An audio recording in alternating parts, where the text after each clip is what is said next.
बहुत साल पहले महाभारत युद्ध समाप्त हो चुका था।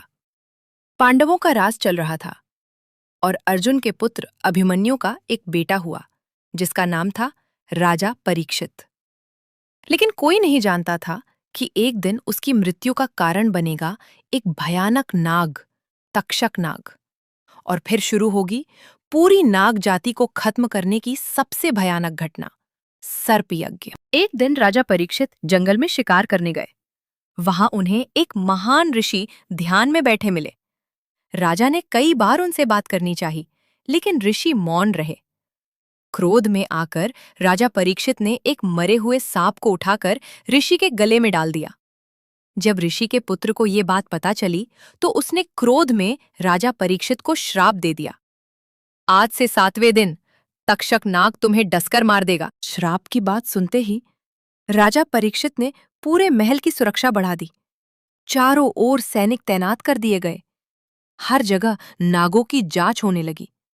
लेकिन तक्षक नाग कोई साधारण सर्प नहीं था, वह एक इच्छाधारी नाग था। उसी समय एक महान ऋषि राजा परीक्षित को बचाने महल की ओर जा रहे थे। उनके बारे में कहा जाता था कि जहां तक उनकी नजर जाती थी वहां तक किसी भी नाग का जहर असर नहीं करता था। सूखे पेड़ भी उनकी दृष्टि से हरे हो जाते थे।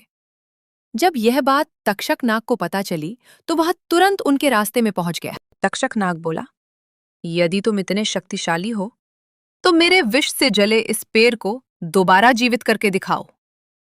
इतना कहते ही तक्षक नाग ने अपने विष से एक विशाल वृक्ष को राख बना दिया।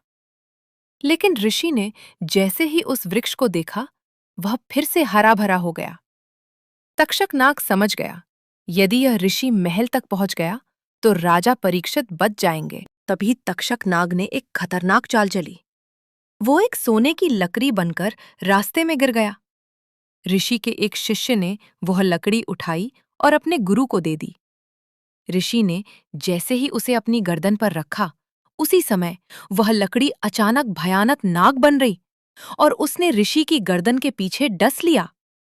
क्योंकि ऋषि अपनी गर्दन के पीछे नहीं देख सकते थे, इसलिए उनका वरदान काम नहीं कर पाया और वहीं उनकी मृत्यु हो गई। मरने से पहले ऋषि ने अपने शिष्यों से कहा, मेरे शरीर को जलाना मत, मेरा मांस पकाकर खा लेना, तब तुम सभी नाग विष को समाप्त करने की शक्ति पा जाओगे।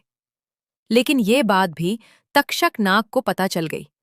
वो सैनिक का रूप धारण करके वहां पहुंचा और पूरा मांस बिखेर दिया, जिसे चील, कौवे और मोरों ने खा लिया। कहा जाता है इसी कारण आज भी इन पक्षियों पर सांप के विष का असर कम होता है। उधर तक्षक नाग किसी तरह महल के अंदर पहुंच गया और उसने राजा परीक्षित को डस लिया। कुछ ही क्षणों में महान राजा परीक्षित की मृत्यु हो गई। राजा परीक्षित के पुत्र जन्मेजय बहुत ही पराक्रमी राजा बने। जब उन्हें अपने पिता की मृत्यु का सत्य पता चला तो उन्होंने प्रतिज्ञा ली, मैं पूरी नाग जाति का अंत कर दूंगा।